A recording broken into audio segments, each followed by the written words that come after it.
साथियो, आणि सर्वप्रथम आपणास हा एप्रिल महिना आहे, क्रांतिकारक अल्पपरिचय इतिहास लक्षात घ्या आणि तो आपण आचरणामध्ये आणा. कारण आजपर्यंत आपल्या देशातल्या लोकांना चुकीचा इतिहास सांगितला आणि त्या खोट्याला आपण खरं मानलं, पण ही आपली फसगत झालेली आहे. तर 8 एप्रिल छत्रपती शिवाजी महाराज यांची जयंती, 11 एप्रिल राष्ट्रपिता महात्मा ज्योतिराव फुले 1827 यांची जयंती आणि आज 14 एप्रिल 1891 सिम्बॉल ऑफ नॉलेज विश्वरत्न डॉक्टर बाबासाहेब आंबेडकर यांची 135वी जयंती. तर या बहुजन महामानवाचा सामूहिक जयंतीच्या तुम्हाला हार्दिक हार्दिक शुभेच्छा. आणि हा महत्त्वपूर्ण व्हिडिओ कान देऊन ऐका आणि डोळे उघडून पहा. आणि हा व्हिडिओ देश वाचवण्याचा आणि शत्रूला देशातून हद्दपार करण्याचा आहे. पण आपल्याला सवय लागलेली आहे की म्हणतात ना, खरं बोलल ते कधी मरल, ही आजची मानसिकता आहे. तर मी जास्त नाही, नेहमीप्रमाणे फक्त 5 प्रश्न जे आपले अतिशहाणे, मराठीत म्हणा आहे अतिशहाणा बैल रिकामा. तर जे अतिशहाणे आहेत, अहंकारी, शत्रूला मदत करणारे, दलाली करणारे आणि देशाचे दुश्मन म्हणायला हरकत नाहीत, संविधानाचे दुश्मन. आणि म्हणून बघा, नंबर 1 की आजपर्यंत मताचे महत्त्व कुणी समजून सांगितले का नाही, याला अपवाद वगळता फक्त आपल्या देशातील एकच संघटन आहे, आंतरराष्ट्रीय राष्ट्रव्यापी जन आंदोलन निर्माण करणारे बामशेफ मान्यवर कांशीरामजी, दीनाभाना, डी.के. खापर्डे. आणि आज वर्तमान काळामध्ये मान्यवर मान्यवर वामनजी मेश्राम साहेब, की हे भारत मुक्ती मोर्चा, बहुजन क्रांती मोर्चा, बामशेफ आणि त्यांचे आपसूट सहयोगी संघटन हे दिनरात प्रचार करत आहेत, जागरण करत आहेत. पण याचा आपल्या देशातील मीडिया नावसुद्धा घेत नाही. पण आज आपला सोशल मीडियामुळे समाज जागृत होत आहे.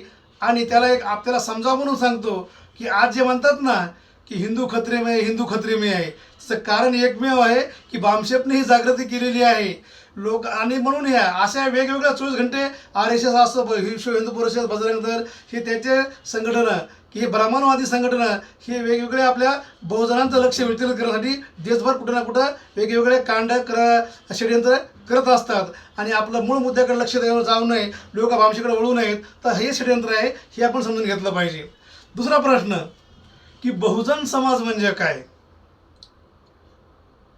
तिसरा प्रश्न की आपला कोण, परका कोण, म्हणजे आपला हितचिंतक आणि आपला दुश्मन कोण. समाजची चळवळ गतिमान होण्यासाठी देशाचा शत्रू, समाजाचा शत्रू कोण आहे, यासाठी आपला कोण आणि परका कोण हे समजणं गरजेचं आहे. आणि 4 नंबरचा की आपल्या देशामध्ये की आपली संख्या किती आहे, आणि जे आपण म्हणतो ना गावठी भाषेमध्ये विदेशी ब्राह्मण, उपरे, की त्यांची संख्या किती आहे. कारण संख्येच्या लोकशाहीमध्ये बहुमताला प्राधान्य आहे आणि ज्यांची संख्या जास्त, म्हणजे ज्यांना जास्त मत पडलं तो निवडून येईल, बरोबर आहे. आणि 5वा प्रश्न शेवटचा, इलेक्ट्रॉनिक वोटिंग मशीन म्हणजेच शॉर्टकटमध्ये EVM का आणि कोणी आणली आणि कोणामुळं आली. तर ह्या 5ही जणांचा असे 5 प्रश्न आहेत. तर हे आपण याच्यावर गांभीर्याने चिंतन मंथन समीक्षा करावी. आणि जर आपल्याला येणारी पिढी, बघा आज तरी आम्ही आमच्या मुलाला शिक्षण देऊ शकलो, पण येणाऱ्या काळामध्ये शत्रू रात्रंदिवस बैमानी करून, गद्दारी करून, खोटे नाटे करून, सगळी दिशाभूल करून सत्ता काबीज करत आहे. अहो, मताचा अधिकार, आजचा व्हिडिओ याच्यावरच आहे की मत अधिकार आणि मतदान यांच्यातला फरक समजून घ्या. पण ही जागृती आज आपल्या देशाला भारतीय संविधान स्वीकारून जवळपास आपण 78 वर्षामध्ये वावरत आहोत. आजही बहुसंख्य जर आपण सर्वे काढला, लोकांना संविधान काही माहिती नाही.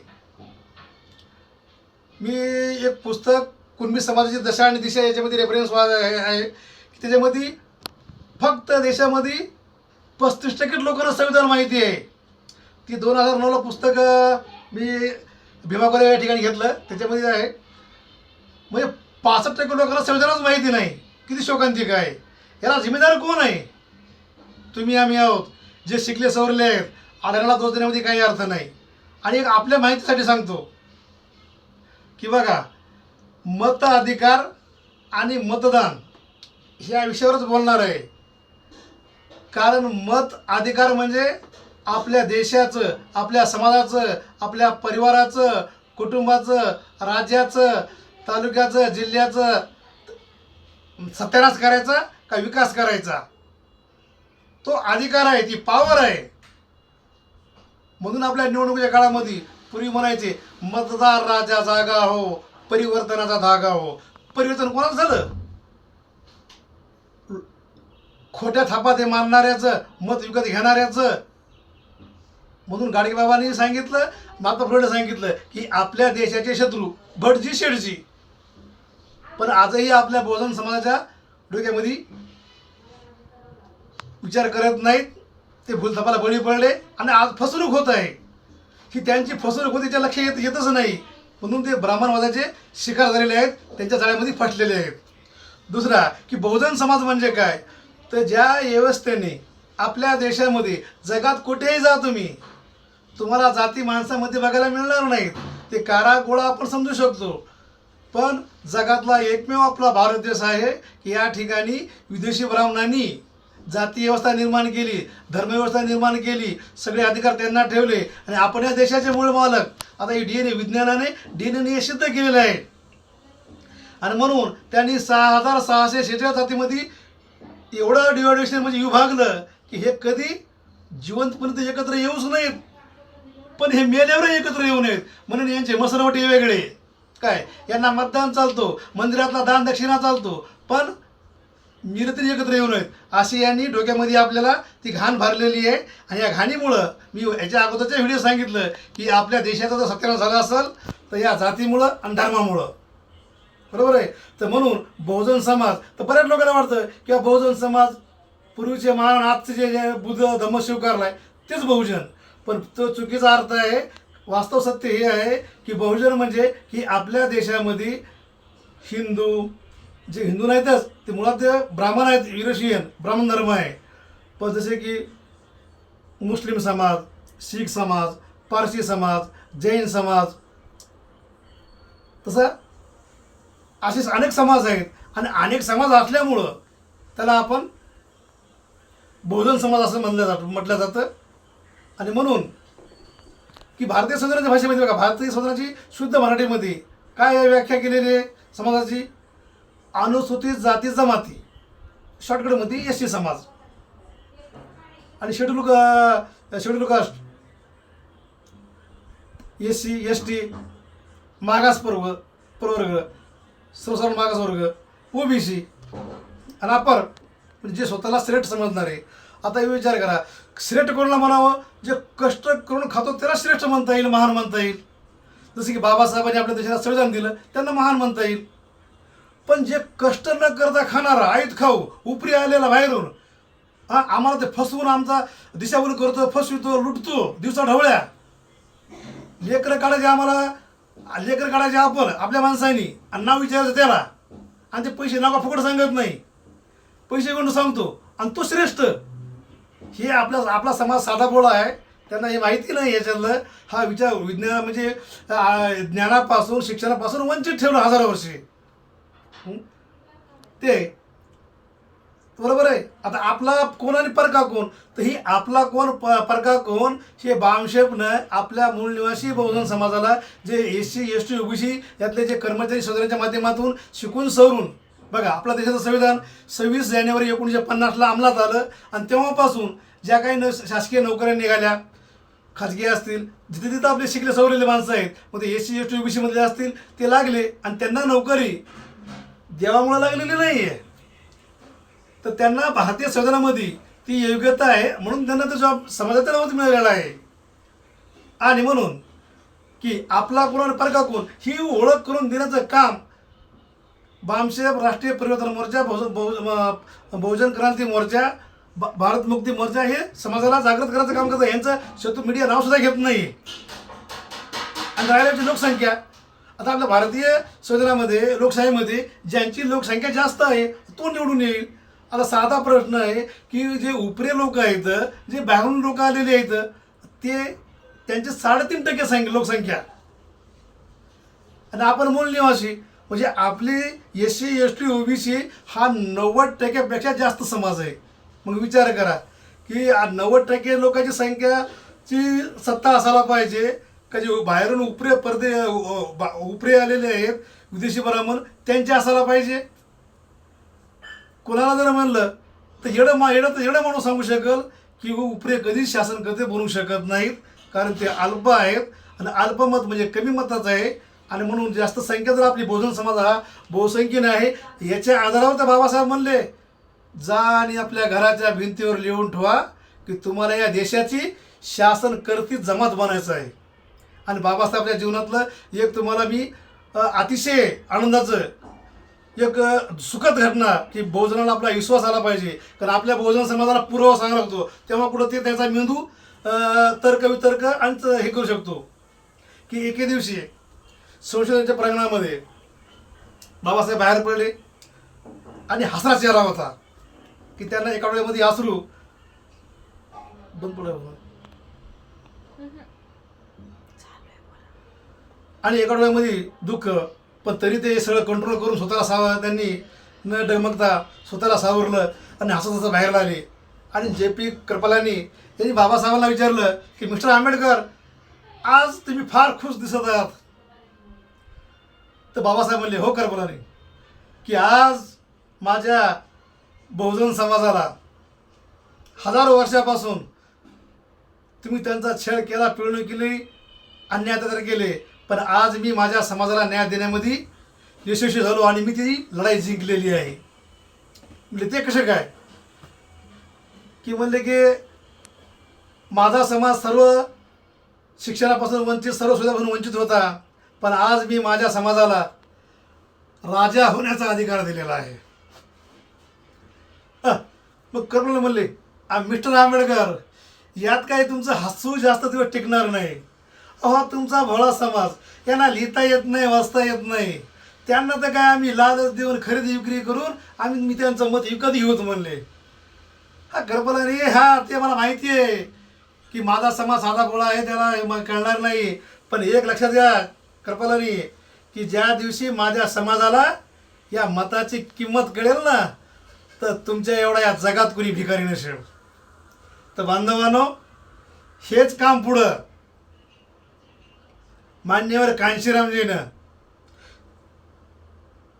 बामशेबच्या माध्यमातून त्यांनी DSP संघटना काढल्या, वेगवेगळ्या संघटना काढल्या, आपल्या कलासवांच्या नोकरीचा त्यांनी रिझाईन दिला आणि बाबासाहेबांचं अन्वेषण ऑफ कॉस्ट. मला आपल्या देशातील आंबेडकरवाद्याची फार कीव येते.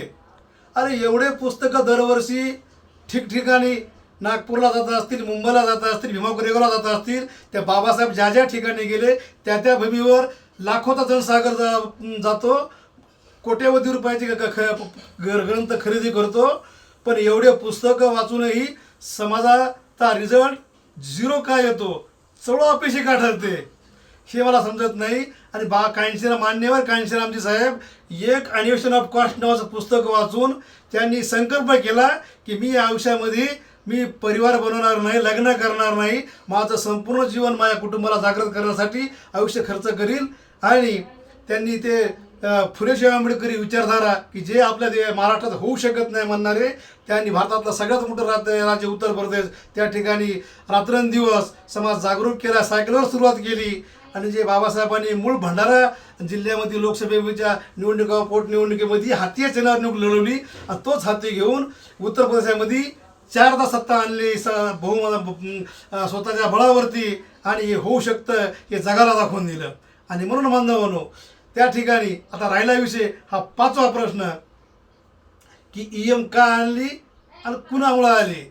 तर मान्यवर कांशीरामजीने एक नारा दिला होता, काय की वोट हमारा राज तुम्हारा, नहीं चलेगा नहीं चलेगा. हा नारा काँग्रेसच्या लोकांना लक्षात आला, भाजपच्या लोकांना लक्षात आला. आणि ह्या दोघांनी बी, काँग्रेस भाजप वेगळी नाही, लक्षात घ्या. काँग्रेस आहे ब्राह्मण, भाजप आहे ब्राह्मण. जेवढे काही हे आहेत, काँग्रेस तृणमूल असेल, जे काही ब्राह्मणवादी पक्ष आहेत, आम आदमी, सगळे हे ब्राह्मणवादी आहेत. आणि म्हणून बांधवांनो, तुम्हाला विनंती आहे, जर तुम्हाला येणारी पिढी वाचवायची असेल तर तुम्ही कुठल्याही पक्षाच्या मागे लागू नका. आपली एकच बहुजन क्रांती मोर्चा, राष्ट्रीय पिछड्या वर्ग आणि बहुजन मुक्ती पार्टी याच पक्षाची त्यांची विचारधारा, त्यांचा जाहीरनामा आहे का, मी सांगतो म्हणून ऐकू नका. तुम्ही व्हेरिफिकेशन करा, पडताळणी करा, आपला इतिहास बघा. बाबासाहेबांचं वाक्य आहे की जो समाज आपला इतिहास विसरतो तो समाज इतिहास निर्माण करू शकत नाही. आणि आपल्या माहितीसाठी तुम्हाला फक्त ठराविक मुद्दे की समजण्यासाठी की मताची किंमत किती आहे हे समजणं महत्त्वाचं आहे. मतदान हा दान करण्याचा विषय नाही. मत अधिकार म्हणजे पॉवर किती आहे त्या मताची. बघा की महाराष्ट्रातला आमदार असो, जरा MLA म्हणतात, आमदार असो, आणि दिल्लीच्याला लोकसभा सदस्य, तर बघा की यांना यांना पगार किती असतो निवडून तर 2,40,000 रुपयापेक्षा जास्त पगार, प्लस वेतन, वेगवेगळे भत्ते. खासदार यांचा पगार सुविधा बघा, प्रति महिन्याला 1,00,000 रुपये महिना. मतदारसंघामध्ये 70,000 रुपये प्रति महिना मतदारसंघाचा भत्ता. कार्यालयाचा खर्च 60,000 रुपये प्रति महिना. कार्यालयाचा खर्च 60,000 रुपये प्रति महिना. दैनिक भत्ता, जसं संसद सत्र जर चालू असेल तर त्यावेळेस प्रतिदिन 2,000 रुपये. आमदार असो का खासदार असो, जसं की त्याचं अधिवेशन असेल, हिवाळी अधिवेशन, तर अशा सतरा वेळेस आपल्या मतदारसंघातील लोकांच्या समस्या मांडण्यासाठी त्याचा हजर राहण्याचा खर्च 2,000 रुपये. आणि त्यांच्या सहाय्यकाला PA म्हणून जास्त की त्याला 25,000 रुपये महिना. इतर सुविधा, रेल्वे फुकट, विमानाचा प्रवास फुकट, स्वतःसहित पती पत्नीसाठी. आणि परत ह्याच्या व्यतिरिक्त मोफत प्रवास सुविधा, वर्षाला 50,000 वीज युनिट फुकट, पाणी 4,000 किलोमीटर फुकट मोफत. मुंबई दिल्ली जे आमदार असते ते मुंबईला आणि खासदार असतात दिल्लीला, त्यांना राहण्यासाठी घर फुकट. परत ते 5 वर्षाचा काळ केल्याच्या नंतर पेन्शन 31,000 ते 65,000पर्यंत. आणि याच्या व्यतिरिक्त दरवर्षी आमदारांना कोटीवधीचा निधी, खासदाराला प्रतिवर्षी 5 कोटी रुपयाचा विकास कामासाठी निधी दिला जातो. आणि याच्या व्यतिरिक्त मागच्या दरवाजाने काम कोणाला द्यायचं, ठेकेदाराकडून कमिशन, ह्याच्या व्यतिरिक्त भरपूर सांगण्यासारखं आहे. पण आपल्या लोकांना ऐकण्याची मानसिकता नाही. म्हणून माझी सांगलो जागरूक बांधवानो, आणि विशेष म्हणजे की हा तरुण बांधवाला आजच्या देशाचं नवयुवक तरुण हे आपलं देशाचं भविष्य आहे. जे लोक म्हणतात ना मला बेरोजगारी, सरकार तुम्हाला नाही का द्यायला तयार नाही, तर याच्या बघा मग सरकार आपलं आहे का हे तुम्ही स्वतःला प्रश्न विचारा. आणि म्हणून सरकार जर आपल्याला बेरोजगारी दिवसेंदिवस वाढत आहे आणि हे आपल्याला जाती धर्माच्या नादी लावून आपले बघा माणूस एकदा फसू शकतोय, दोनदा फसू शकतोय. साधा तुम्हाला एक उदाहरण देतो. मांजरी समोर तुम्ही नाही का डुप्लिकेट सेम टू सेम उंदीर करून ठेवा, त्या मांजरीला कळतं की हा उंदीर डुप्लिकेट आहे. पण तुम्हाला कळलं ना, इतकी वर्ष फसवणूक करायला लागलं, 78 वर्ष झालं, तरी बी तुम्हाला ते टाळक्या जागेवर येत नाही. तुम्ही जाती धर्माला चिटकून बसलेले गोचरासारखे, हे बाहेरून पडा जाती. आणि जर तुम्हाला येणारी पिढी घडवायची, गुलामीतून मुक्त व्हायचं असेल तर बामशेबला सपोर्ट करा. फक्त एक वेळेस तुम्ही आतापर्यंत हजारो पिढ्या गेल्या, जगातली एकमेव घटना आहे की बाबासाहेब आंबेडकरांनी 5000 वर्षाची गुलामी फक्त केवळ आणि केवळ 16 वर्षामध्ये नष्ट केली. साधी ताकद नाही, ही आहे शिक्षणाची पावर आणि मताचा पावर. तुमच्या माहितीसाठी जेव्हा कान डोळे हो का शेवट सांगतो मुद्दा सांगवलं मी, डोळे उघडून टकटक बघा, कानातला ताईट ठेवा. इंग्लंडमध्ये महिलांना मताचा अधिकार मिळावा म्हणून आंदोलन करण्यासाठी 100 वर्षे लागली, 100 वर्षे. पण आपल्या देशामध्ये बाबासाहेबांनी कुठलाही बघा, बाबासाहेबाला किती संघर्ष करावा लागला. एकाच वेळेस बाबासाहेबांनी किती लढायला लागल्या, सामाजिक, राजकीय आणि जाती व्यवस्थेची, धर्माची. म्हणून बांधवांनो, बाबासाहेबाला अहो जगातल्या लोकांना बाबासाहेब कळाला. पण मी वारंवार सांगतो शेरशायरीमध्ये सुद्धा, हे सांगून मी व्हिडिओ पूर्ण विराम करतो की अज्ञान मानवाला ज्ञानाची किंमत कळत नाही. पण बाबाजीचा संदेश फुकट्याला सन्मान मिळत नाही. आणि गांधी आणि बाबाजीचा विचार कधी जुळलाच नाही. आणि प्रकाशजी पंडित म्हणे की बहुजन समाजाला बाबासाहेबजी आंबेडकर अजून कळलेच नाही. तर बांधवांनो, मी तुम्हाला जेवढं काही कमी वेळामध्ये सांगण्याचा प्रयत्न केला आहे की मताधिकार आणि मतदान यातला फरक समजून घेतला आहे. यावर आपण विचार विनिमय कराल आणि आपल्यामध्ये काही शंका लघुशंका असतात तर तुम्ही माझा प्रकाशजी पंडित या यूट्यूब चॅनलवरती लाईक करा, कमेंट करा, सबस्क्राईब करा आणि हा व्हिडिओ जास्तीत जास्त नवयुवकापर्यंत पोहोचवा. कारण आजचे नवयुवक हे उद्याचं भविष्य आहे. कारण ज्यांना लिहिता येत नाही, वाचता येत नाही, त्यांच्यासमोर किती ते समजदार जरूर आहेत. पण आजचे समाज ज्याला आपण शिकले सवरले म्हणतो की अतिशयाने, जे बाबासाहेबांना बोलले होते की मला धोका जो दिला, शिकल्या सवरल्या लोकांनी धोका दिला. पण आज बामशेप या संघटनेनं की समाज जे बाबासाहेबांना म्हणजे धोका दिलेल्या लोकांना आज संघटित करण्याचं कार्य फुले शाहू आंबेडकरी SC ST OBC या समाजाला जे कर्मचारी आहेत, मग शासकीय असतील, प्रशासकीय असतील, खाजगी संस्थेचे असतील, त्यांना शिकल्या समाजाला सोडून कॅटेकॅम्पच्या माध्यमातून प्रशिक्षण देऊन तयार समाज होत आहे, समाज जागृत होत आहे आणि म्हणून शत्रू घाबरलेला आहे. पण आपल्या बहुजन समाजाला याची खबर नाही आहे. म्हणून अरे आपली संख्या जास्त आहे तर आपला निराश व्हायचा आणि आपला इतिहास विजयाचा आहे. म्हणून आपण जास्त वेळ न बोलता या ठिकाणी थांबतो. जय मूळ निवासी.